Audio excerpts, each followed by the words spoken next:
जी आए थे गज का उद्धार करने के लिए। और जब भगवान गज का उद्धार किए तो संत कहते कि एक भक्त बोला कि प्रभु आपको तो पुकारा था गज, किसने पुकारा था? लेकिन आप जब बचाने के लिए आए तो पहले आपने गज का उद्धार नहीं किया, गज को नहीं बचाया। किसका उद्धार किया? तो पहले आपने ग्राह को मारा। ऐसा क्यों किया आपने? आप जब गए हैं तो सबसे पहले तो आपको ग्राह को नहीं गज को उद्धार करना चाहिए था, क्योंकि गज ने बुलाया है। भगवान कहते कि नहीं, मेरे शरण में जो आएगा मैं उसको एक्सेप्ट कर लूंगा। थोड़ा समय लगेगा, मैं उसको अपनाऊंगा, लेकिन थोड़ा सा समय लगेगा। लेकिन जो मेरे भक्तों का चरण पकड़ लेना, जो मेरे भक्त के शरण में आ जाए, भक्त को छोड़ करके पहले उस व्यक्ति को तारूंगा, तब मैं भक्त को जा करके देखूंगा। ये भगवान का भाव है। आप भगवान के शरण में जाइए, लेकिन उससे पहले किसी एक भक्त के भी शरण में जाकर के बैठ जाइएगा, क्योंकि कहा जाता है ना, भक्त बिना कुछ भी नहीं है, भक्त है इनके प्राण, भगत के वश में है भगवान, भगत के वश में है भगवान।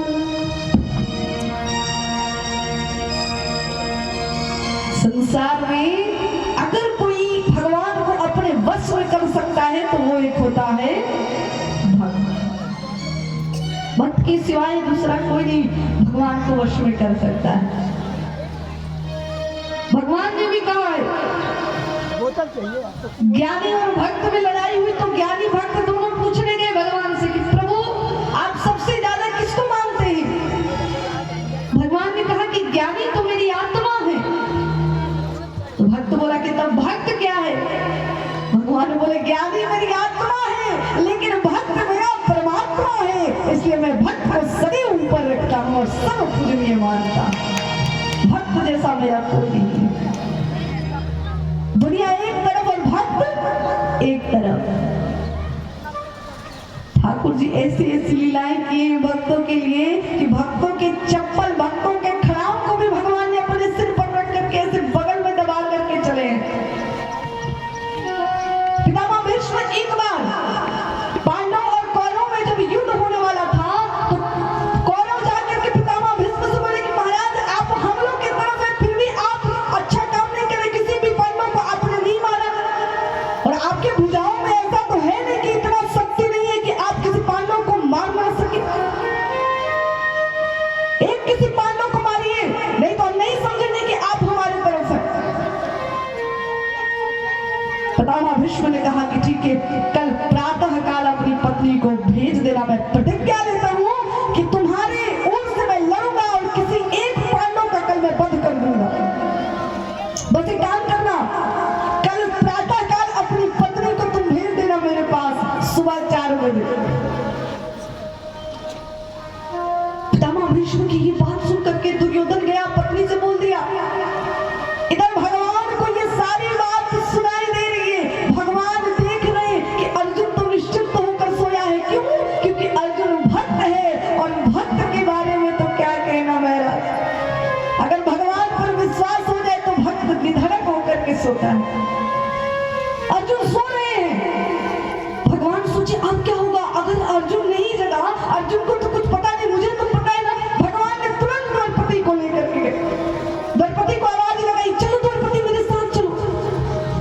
द्रौपदी बोले कहाँ जाओ केशव? बोले द्रौपदी मैं जहां तुम्हें लेकर जाना चाहता हूँ वहां पर चलो।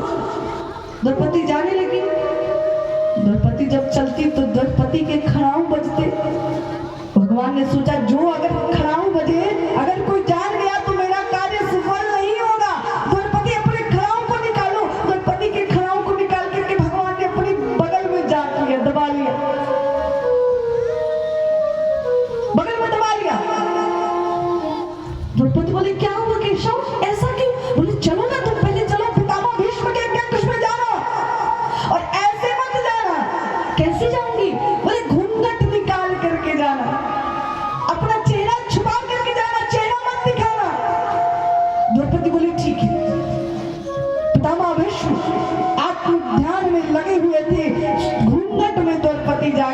वहां खड़ी हो गई, और जो खड़ी हो गई पितामह भीष्म अपने मुख से बोलने लगे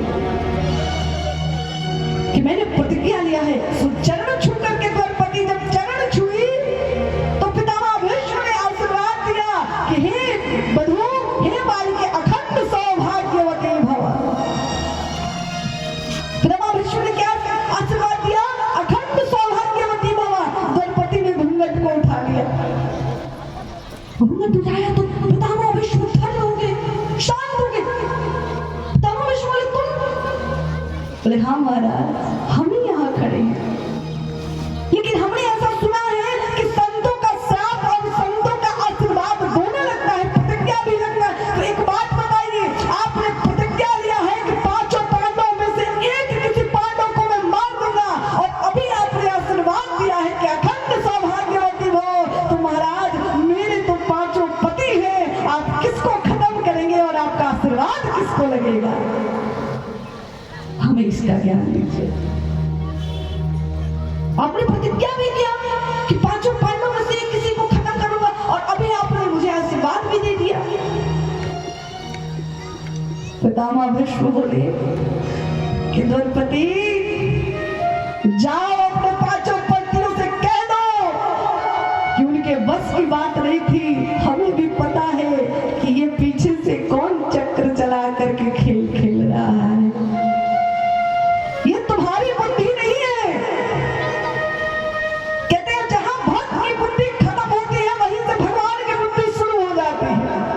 इतनी लीला करते हैं ठाकुर जी। जहां भक्त को लगेगा कि अब मैं गिर जाऊंगा, तुरंत कन्हैया हाथ को पकड़ करके खड़ा कर देते।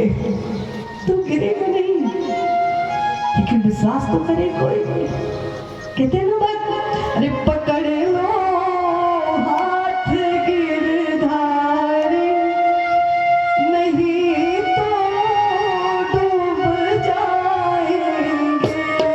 पकड़ लो हाथ गिरधारी, नहीं तो डूब जाएंगे।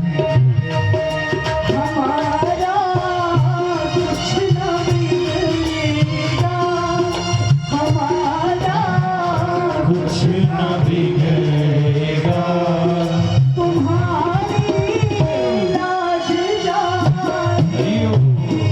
हमारा कुछ न बिगड़ेगा, तुम्हारी लाज जाएगी।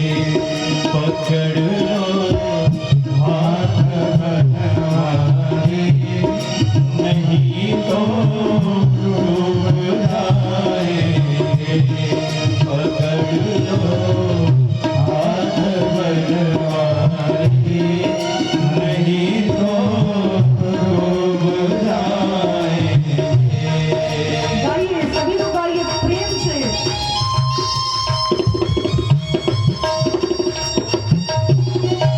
जय हो।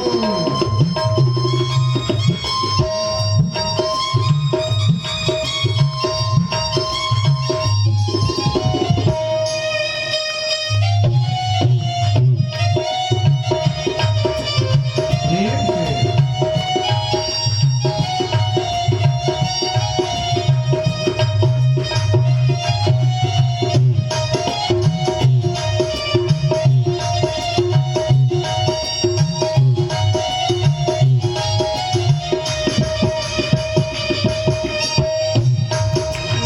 भक्त कहता है, धरी है पाप की कठिनी, हमारे सर पे ये भारी। हरी है पाप की रखी, हमारे सर पे भारी। देखिए, थोड़ा मौन हो जाइए सभी भैया, मौन हो जाइए, कुछ क्षण के लिए मौन हो जाइए। इसको सुनिए। हमने जीवन की यात्रा कितना अच्छा से करते हैं, इस जीवन की यात्रा कितना अच्छा से करेंगे हम। ये बताइए कि आपको पता चला कि कल भैया शांत हो। आपको कल पता चला कि आपको कल दिल्ली जाना था, आप क्या क्या करेंगे? 10 दिन के लिए आपको दिल्ली जाना है या पूरे दिन के लिए आपको दिल्ली जाना है, तो क्या करेंगे? आप एक बड़ा सा बैग लेंगे ना, बड़ा सा बैग लेकर के उसमें आप सारे अपने यूज के सामान रखेंगे, जितना इस्तेमाल करना चाहते हैं पूरा सामान रखेंगे। आप दिल्ली की यात्रा के लिए इतनी तैयारी करते हैं ना, आपको वहां की भी यात्रा अकेले ही करनी है। आप दिल्ली की यात्रा के लिए भोजन ले लेते हैं, वस्त्र ले लेते हैं, लालटेन की जरूरत ना तो टॉर्च ले लेते हैं, एक फोन मोबाइल लेते हैं जो 4G होता है ना, फोन ले लेते हैं, अपने पास में सब कुछ ले लेते हैं, लेकिन महाराज वहां की तैयारी नहीं करते हैं। और वहां भी आपको इसी तरह पूरा जितना भी सफर है ना, इसे काटना होगा। वहां भी आपको तपती हुई धूप मिलेगी, लेकिन आपको छतरी देने वाला कोई नहीं मिलेगा अगर आपने किसी का छत्र नहीं दिया है तो। आपको भूख लगेगी अगर आपने दान नहीं किया है, किसी गरीब को आपने भोजन नहीं खिलाया है तो आपको वो भोजन नहीं मिलेगा, ताकते रह जाए। आपको अंधेरे से डर लगेगा, लेकिन अगर अपने ज्ञान द्वारा किसी को आपने अच्छे रास्ते पर नहीं चलाए हैं तो आपको टॉर्च नहीं मिलेगा कि आप उस अंधेरे से लड़ सके। और महाराज इस पृथ्वी पर है ना, वहां पर आपको डर भी लगेगा, लेकिन डर लगने के बाद अगर आप यहाँ पर निडर होकर के भगवान का भजन नहीं किए, सत्संग नहीं किए, तो आपको उस डर से बचाने वाला गोविंद नहीं मिलेगा। इसलिए आप यहाँ की तैयारी शुरू कर दीजिए। भक्त कहता है कि आपके सिर पर एक गठरी है, ये पाप की गठरी है। ऐसा हो ही नहीं सकता कि व्यक्ति एक अपने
नहीं तो डूब जाएंगे।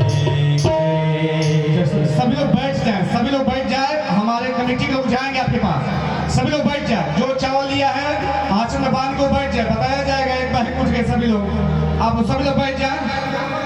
जाओ, जो चावल है वो हाँ रखिए, दीजिए। आप नहीं चले, चलिए चलिए सब लोग चले। कथा सुने हमारे कमेटी के लोग जाएंगे आपके पास तक। जय श्री राधे। हाँ, जो मंच पे आ गए वो जल्दी से चले मंच के नीचे, कथा सुनने दें। चले मंच के नीचे चले सभी लोग। जो लिया है चावल अपने पास रखे रहेगा। हमारे कमेटी के लोग जाएंगे आपके पास तक। चलिए मंच के नीचे चले सभी लोग। जय श्री राधे। सभी लोग चले मंच के नीचे चले। कथा जैसे स्वागत करें, कमेटी के लोग जाएंगे अपने पास चावल लेने के लिए।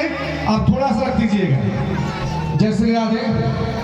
आप थोड़ा सा रख दें। जय श्री राधे। श्री राधे। चले चलते रहें। चलिए चलिए चलिए सभी लोग चले। माता जी छोड़ दीजिए, आपको बताया जाएगा। हम चावल मंगाए हैं, बताएंगे। छोड़ दीजिए, उसी में छोड़ दीजिए। हाँ छोड़ दीजिए, बताया जाएगा आपको। हाँ छोड़ दीजिए, आप लोग चले मंच के नीचे। चलिए माता जी मंच के नीचे चले, वहाँ वो खाली करवा दीजिए। चलिए चलिए मंच के नीचे चले। हाँ झोला ले जाकर एक बार घूम लीजिए। जय श्री राधे। चलिए चलिए माता जी चलिए। चलिए भैया रख दीजिए, यहीं रख दे। चलिए जय श्री राधे। अभी सभी लोग बैठे। अभी तो देखिए इससे बड़ा पुण्य तो दिया जा रहा है। खड़े होने लगे भैया। अरे नहीं, थोड़ा देर और है ना भैया, थोड़ा स्वास्थ्य और थोड़ा जानते हैं ये विटामिन है, तो भगवान की कथा है ना, विटामिन है। इसको जितना लेंगे ना उतना एनर्जी आएगी, है ना। सभी लोग जाए एकाग्र होकर के बैठ जाए। प्रेम से बोले राधिका रमण भगवान की जय हो। पकड़ लो। कौन कौन अपने हाथ को पकड़वाना चाहते हैं भगवान से कि ठाकुर जी मेरे हाथ को पकड़ो, और कहीं खींच कर ले चले गए तो जाना चाहेंगे? जाना चाहेंगे? अच्छा, बाबा लोग नहीं जाना चाहते हैं, नहीं जाना चाहते आप लोग? कहीं से हाथ नहीं पकड़वाना चाहते बाबा? अरे बाबा पकड़वा लीजिए, बड़ी बहुमूल्य समय है। कहते हैं ना, एक बार लोग कहते हैं कि कहा वो करो तो देखो, ना पकड़ ले तब बाबा। पूरे हाथ ऊपर करिए सभी लोग, और कहिए इस भाव से करिए कि हम पकड़वा रहे हैं अपने हाथ को अपने करिया से। इस भाव को करिए तब तो जानेंगे। मन में कहिए कि हम पकड़वा रहे हैं, और कहिए पकड़ लो हाथ गिरधारी नहीं तो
बोली बाके बन बिहारी लाल जय हो।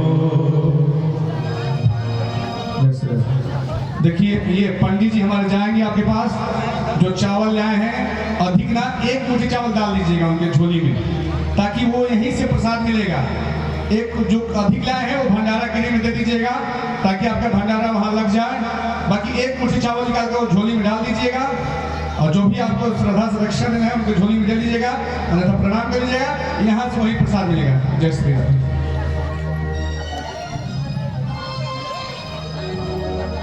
बोली राधे। राधे।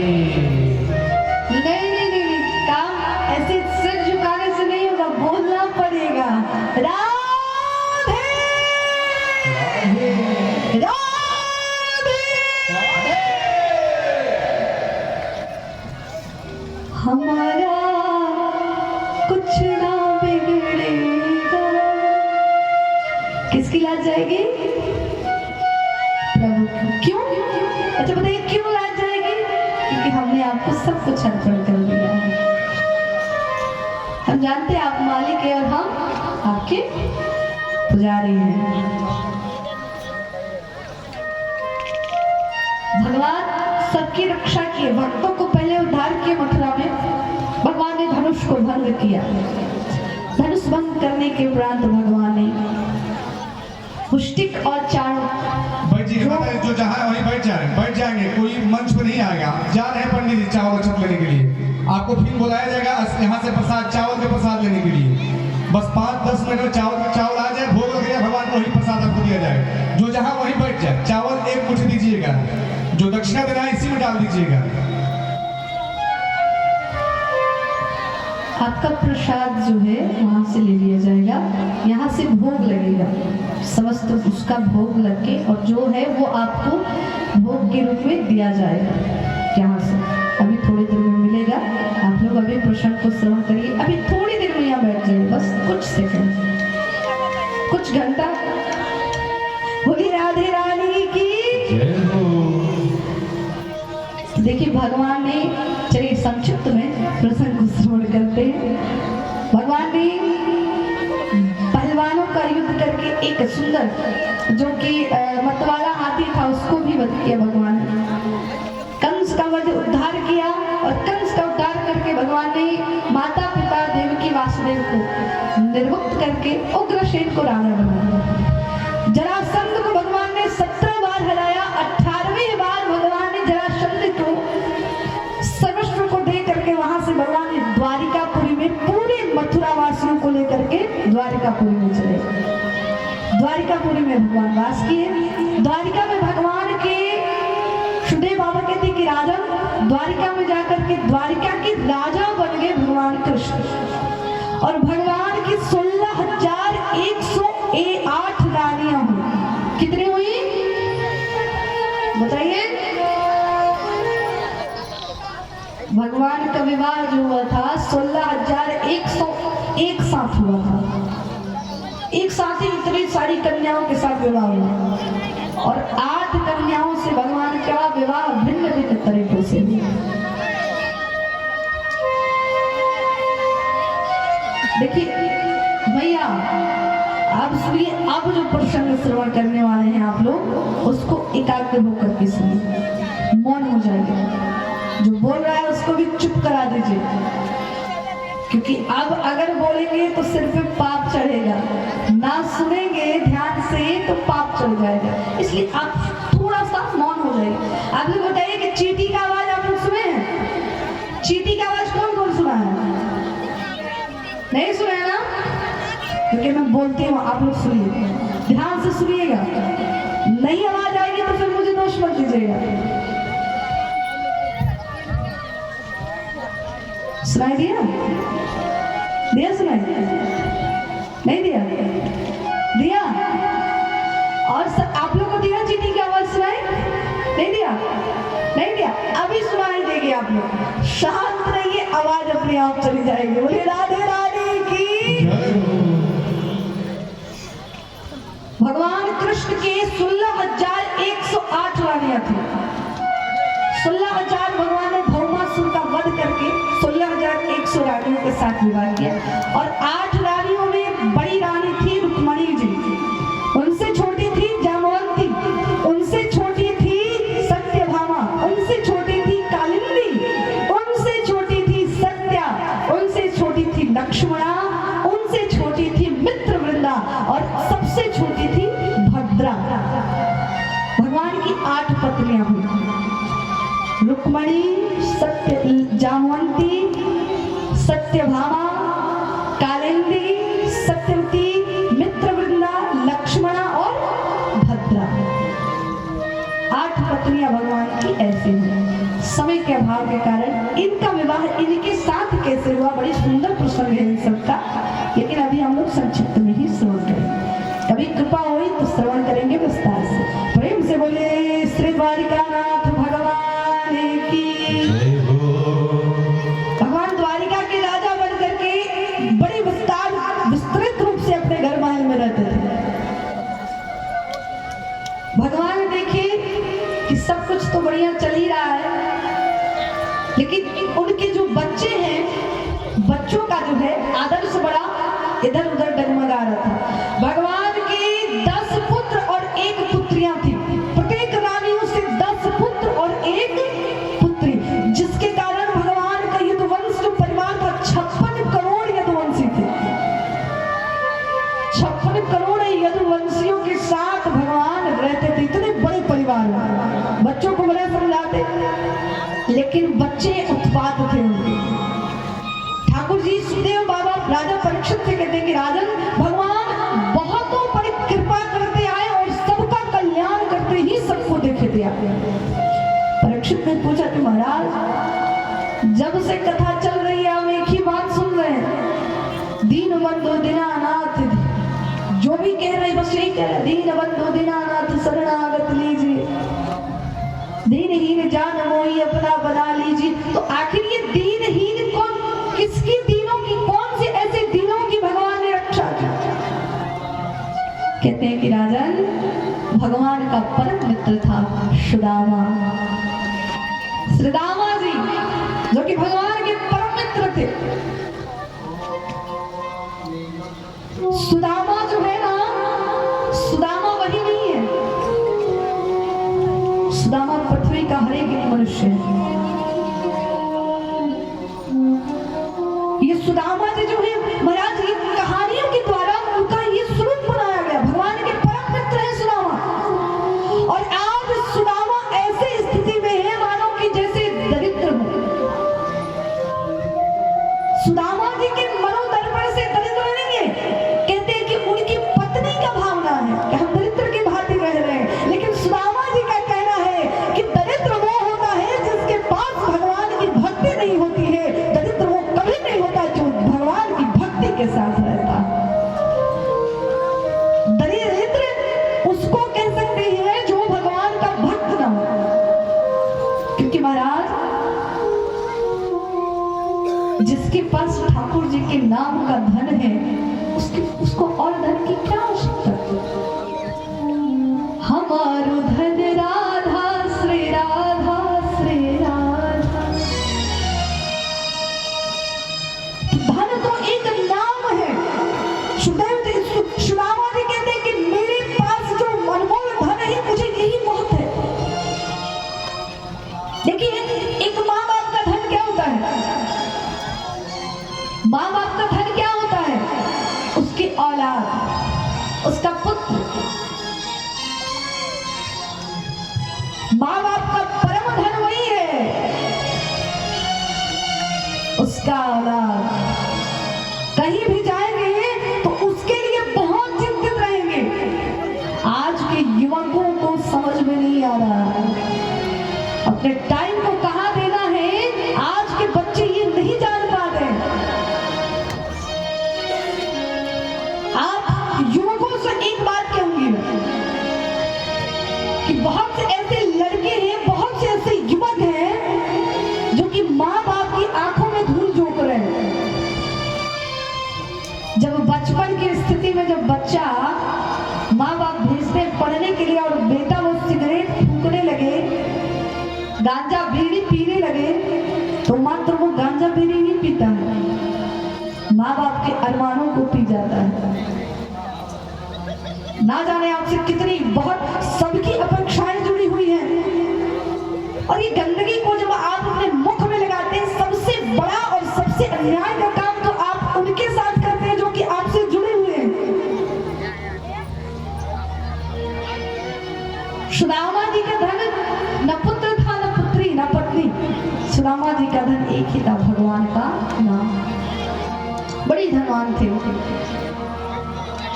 एक दिन उनकी पत्नी ने कहा कि महाराज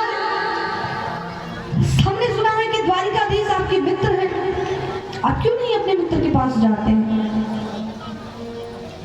सुदामा जी ने कहा कि देवी, अगर किसी भी संबंध को, किसी भी रिश्तेदारी को अच्छे से चलाना है ना, तो उस संबंध में, उस रिश्तेदारी में पैसा को मत आने दीजिए, क्योंकि संबंध और रिश्तेदारी को पैसा खत्म कर देता है। अगर उसके बीच में पैसा धन आ जाए तो मेरे तो परम मित्र हैं, मैं उनको यहीं से याद करता हूँ।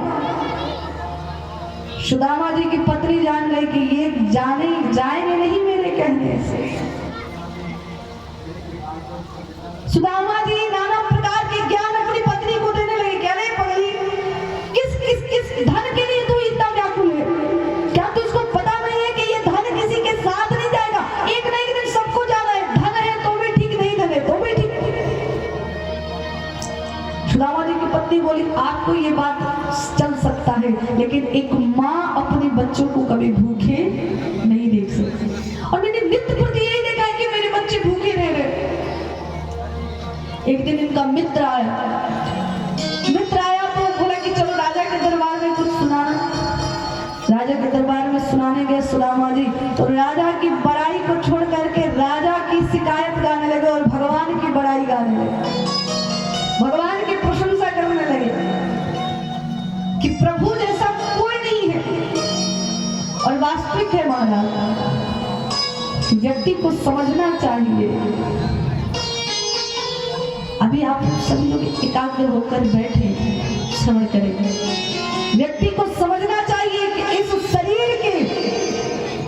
शरीर के गिरने से पहले, इस मन को गिरने से पहले, इस नजरों को गिरने से पहले भगवान के चरणों में कुछ अर्पण जरूर कर दीजिए, क्योंकि ना जाने आपका समय कब आपके पास चल करके आ जाए, आपको पता नहीं है। आपको तनिक भी पता नहीं है, तनिक भी समय नहीं है आपके पास। कब किसका टिकट कट जाए और कब आपका रिजर्वेशन पूरा हो जाए, पता नहीं है। आज हम मृत्यु के नाम को सुन करके अमंगल करते हैं, ऐसा आभास करते हैं कि ये क्या है, लेकिन जो मृत्यु है ना, शाश्वत सत्य है मृत्यु। और इस मृत्यु को अपना समझ करके अपनाना चाहिए। एक साधक ने बहुत सुंदर कहा है,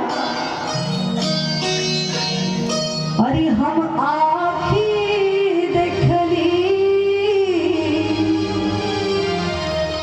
सुंदर शरीरिया लगिया में जरला होरा। धन आपके साथ नहीं जाएगा, दौलत आपके साथ नहीं जाएगा, आपका रूप आपके साथ नहीं जाएगा, साथ जाएगा तो क्या जाएगा? भगवान का नाम।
श्री ठाकुर जी के भक्त हैं श्री दामा जी। राजा ने धक्के मार करके निकाल दिया, कहा कि तुम भगवान का गुणगान करने आओ कि मेरा गुणगान करने आओ। बेचारे को बड़ी चोट लगी, सुदामा जी घर आए। फिर उनकी पत्नी ने समझाया कि जानिए अपने मित्र से मिलाइए, कुछ मांगने मत जाइए, क्योंकि मांगने से व्यक्ति छोटा हो जाता है। मांगिए मत। सुदामा जी का कहना है मांगने से व्यक्ति को छोटा हो जाता है। और मांगिए भी किससे? ठीक है, मांगना भी है तो मांगिए किससे? मांगो उसी से जो दे दे खुशी से। ऐसे कंजूस से तो बिल्कुल मत मांगिएगा। किसी कंजूस से मांग देंगे तो पता चलेगा कि दे तो देगा, लेकिन कहते हैं ना कि निकुटी का खाना सही है लेकिन उगटी का खाना सही नहीं है। जो कंजूस है थोड़ा दे उसको खा लीजिए, लेकिन जो बार बार दे करके आपको निरंतर बदला लेते रहे, बोलते रहे, उसका मत लीजिए। सुखदेव जी कहते हैं कि राजा सुखदेव श्रीदामा ने जो सुदामा जी थे वो चल दिए, और ये पत्नी ने कहा कि महाराज मेरी तरफ से अपने मित्र के लिए कुछ लेते जाइए। सुदामा जी कहे क्या ले जाऊं? लेकिन मैं कुछ तंदुल आपको दे रही हूं, चावल, इसको ले जाइए अपने मित्र को दे दीजिएगा। सुदामा जी कहते कि क्या ये चावल कैसे उसको मैं दूंगा? अरे इतना बड़ा राजा है और मैं उसको चावल दूंगा? कहती है पत्नी क्या हो जाएगा, राजा है लेकिन मित्र तो है ना आपके, ले जाइए ना, दे दीजिएगा। सुदामा जी चावल ले लिए, 5 मुट्ठी चावल जो दूसरे घरों से 5 घरों से मांग करके पत्नी ने उनके लाया, और पत्नी उनके ला करके उनको अच्छे से साफ करके भगवान को दे दिए कि ले जाइए। सुंदर से गठरी को बांध लिए, सुदामा जी अपनी धोती को संवार लिए, एक टूटी हुई लाठी को ले लिए और सुदामा जी चल दिए। उधर सुदामा जी चल दिए, उधर से आ रहे हैं भगवान कृष्ण। रुक्मणी जी कह रही कहाँ जा रहे हैं? कह रहे कि अरे मेरा मित्र बड़ी दिन के बाद आ रहा है, उससे मैं पहले ही मिलना चाहता हूँ। और रूप बदल के भगवान ग्वाले के रूप में आकर के मिले हैं भगवान कृष्ण से। भगवान कृष्ण सुदामा जी से ग्वाले के रूप बना करके आए और मिलने लगे, गले से लगा लिया। सुदामा जी ने पूछा भैया तुम कौन हो? मैंने तो तुम्हें पहचाना नहीं।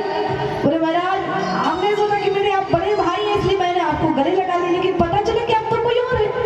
ठीक है कोई बात नहीं, कहाँ जाना है आपको? बोले मुझे तो द्वारिकाधीश जाना है। बोले द्वारिकाधीश जाना है तो बड़ा दूर है द्वारिकाधीश। अच्छा काम करिए महाराज, मेरे पास टांगा है, मेरे टांगे में बैठ जाओ। सुदामा जी बोले ठीक है भैया बैठ जाता हूँ। सुदामा जी उनके टांगे में बैठ गया। चलते चलते रात्रि हो गई, एक खंडर एक मंदिर में जाकर के विश्राम किए। जब विश्राम करने के लिए गए भगवान, तो भगवान ने मधुर मधुर मुरली बजाना शुरू कर दिया। और जाते भगवान की बंसी इतनी सुंदर ध्वनि देती है ना कि हमने तो बस ये मुख से सुना है कि बंसी बंसी बंसी, लेकिन ऐसा वृंदावन में ऐसा संत कहते हैं भागवत में कि भगवान जब एक बार बंसी बजाते थे तो 56 करोड़ के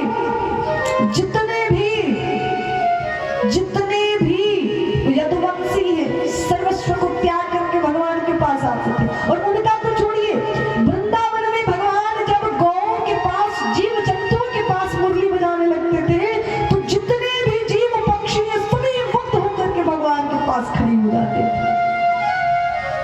शेर बैल बाघ चिता जितने भी पशु पक्षी है बैर भाव त्याग करके और बंसी को सुनते थे। इतनी मधुर बंसी है भगवान।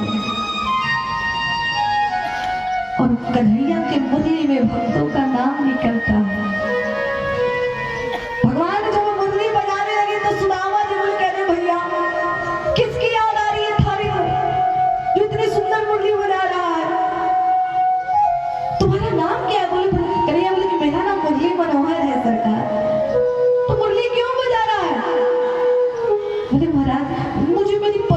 थोड़ी याद आ रही है, ये पत्नी की याद आ रही है। अरे मुरली मनोहर, पत्नी के प्रेम में ज्यादा नहीं उलझना चाहिए।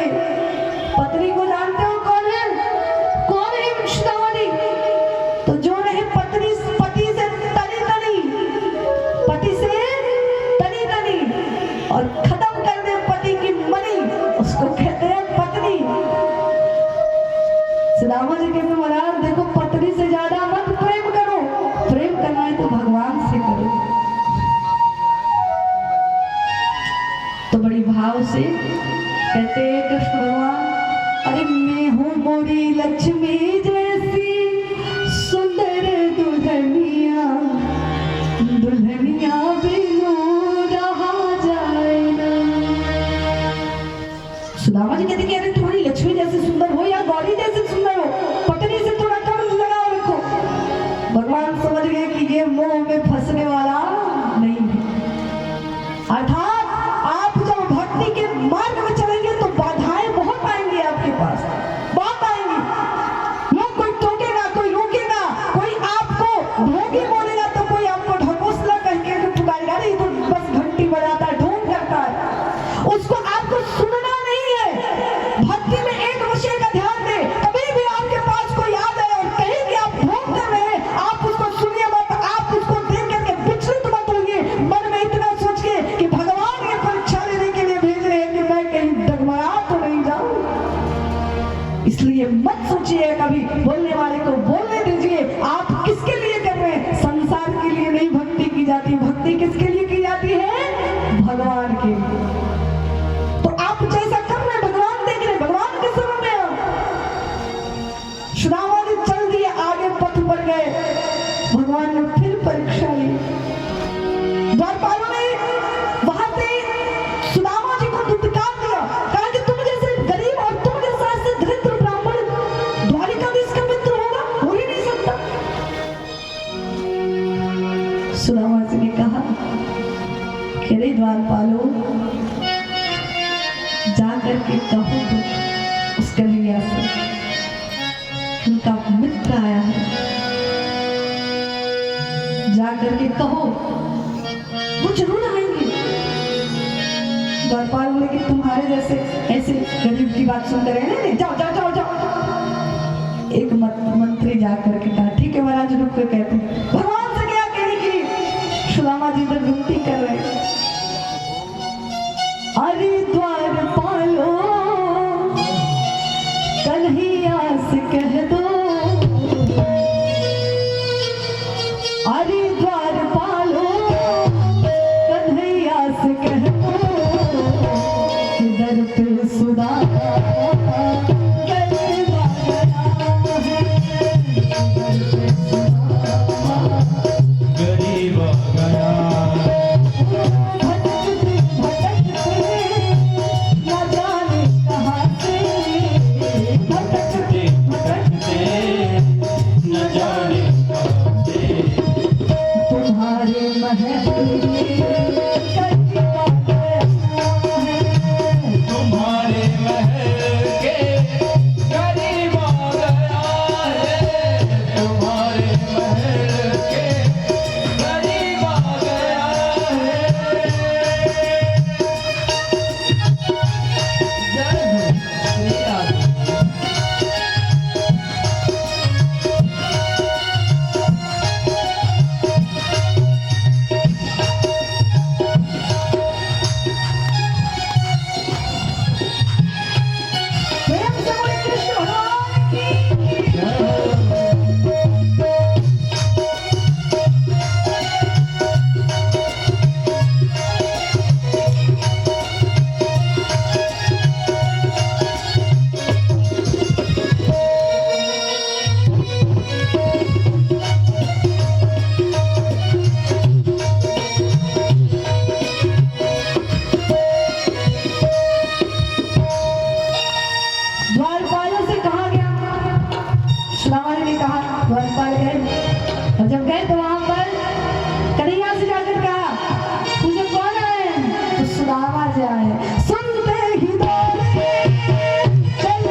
परीक्षित से राजा सुखदेव बाबा के राजन भगवान दीनों के शरण में जाने से खुश हो जाते हैं। दीन होकर के जाइए, भगवान भर देंगे। जो व्यक्ति तंदुल का भगवान को नित्य प्रति उठ करके तंदुल का अगर सुदामा जी का नाम ले करके तंदुल का भोग लगाता है अर्थात चावल का, तो भगवान प्रसन्न हो जाते हैं। और प्रसन्न होकर के ठाकुर जी करते हैं क्या, उसके घर में सुदामा की भांति अन्न धन दौलत को भर देते हैं। सुदामा जी का सुंदर भगवान ने वरदान दिया, मोक्ष से भर दिए प्रभु। और सुदामा जी का उद्धार करके ठाकुर जी ने बहुतों का उद्धार किया। वैसे सुंदर सा सुरक्षित परीक्षित को सुखदेव बाबा ने यदुवंश का नाश बताया। दुर्वासा ऋषि के क्रोध से सांबा नाम के पुत्र ने उनके अपराध किया और दुर्वासा ऋषि ने श्राप दिया कि जाओ, संतों का अपराध तुमने किया है, समस्त यदुवंश तुम्हारा नाश हो। और एक मुसल के द्वारा 56 करोड़ यदुवंशियों में से 20 यदुवंशी बच्चे सारे यदुवंशी चले गए। भगवान भी उद्धव को ज्ञान दिए, राजस्व यज्ञ करवाए पांडवों के साथ, जरासंध का वध करवाए और समस्त वस्तुओं को ज्ञान उद्धव जी को दे करके भगवान परम धाम को जाने के लिए बट वृक्ष के नीचे बैठ गए। दुर्वासा ऋषि का श्राप था कि उस मुसल से ही पूरे यदुवंशियों का नाश होने वाला था। एक मछुआरे ने उस मुसल को लिया और उससे एक सुंदर कांटा बनाया, कांटा बना करके एक बहेलिए को दे दिया। वही बहेलिया एक दिन जंगल में भ्रमण कर रहा था, उस बहेलिए ने देखा कि भगवान के चरण बड़ा सुंदर है, वो चरण ना देख करके मृग के नैन के समान लगने लगे और बहेलिए ने मृग पर प्रहार किया। ये मृग समझ करके, जो मृग समझ कर प्रहार किया, भगवान के चरणों में वो कांटा लग गया और भगवान यदुवंशियों के श्राप को सत्य करने के लिए अपने शरीर को वहीं पर त्याग करके वहां से निकले और भागवत में आकर के समाहित होंगे। प्रेम से बोलिए भागवत भगवान की। भागवत में आगे भागवत का ज्ञान उद्धव जी को दिया। उद्धव जी ने विदुर जी से, मैत्रेय मुनि से और सुखदेव बाबा से राजा परीक्षित ने ग्रहण किया। कहते हैं राजा, जो व्यक्ति भागवत को श्रवण करता है वो भागवत को नहीं, वो भगवान के स्पर्श को लेता है, वो भगवान को दर्शन करता है, भगवान के आनंदित करने वाले पुण्य को एकत्रित करता है। भागवत को सुनना बहुत बड़ी बात है। भागवत एकाग्र होकर के सुन लेना बहुत बड़ी बात है, हर किसी के नसीब में नहीं होती है। राजा परीक्षित को बड़ा कलयुग का धर्म बताया, कलयुग में कैसे कैसे अत्याचार, कैसे कैसे लोग होंगे, सब राजा परीक्षित को सुनाया। 7वां दिन पूरा हुआ, राजा परीक्षित बोले महाराज अब तो आप चले जाएंगे और जो आप जाएंगे तक्षक आएगा, मुझे डंक मारेगा। बोले कि अरे राजा, जो व्यक्ति कथा को सुन लिया क्या अब उसे भी मृत्यु का भय?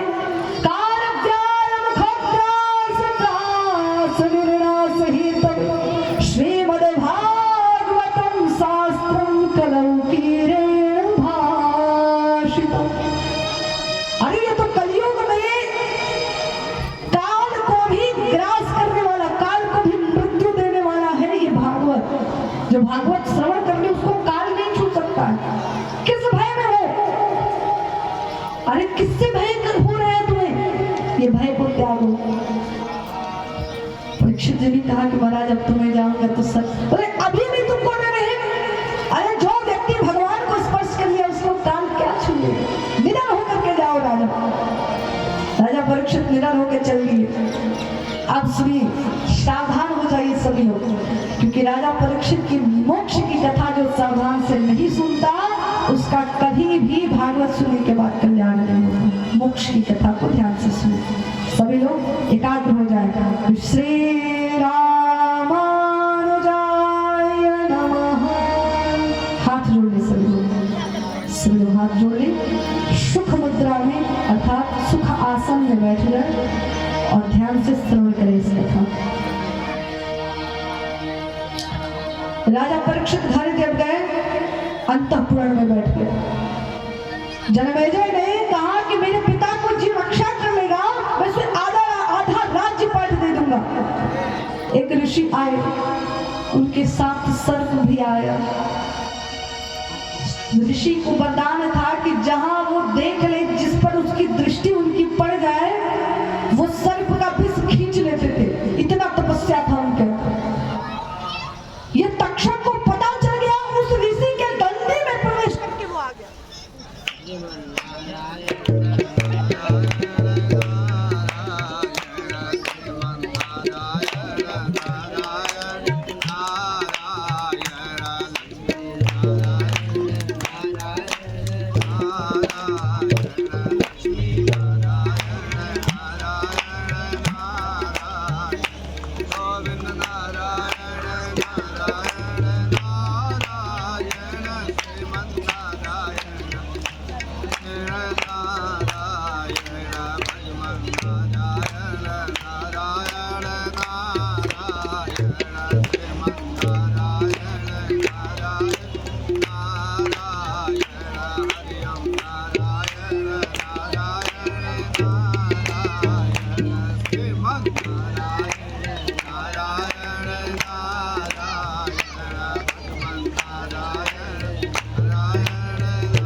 रामचंद्र की जय श्री राधे।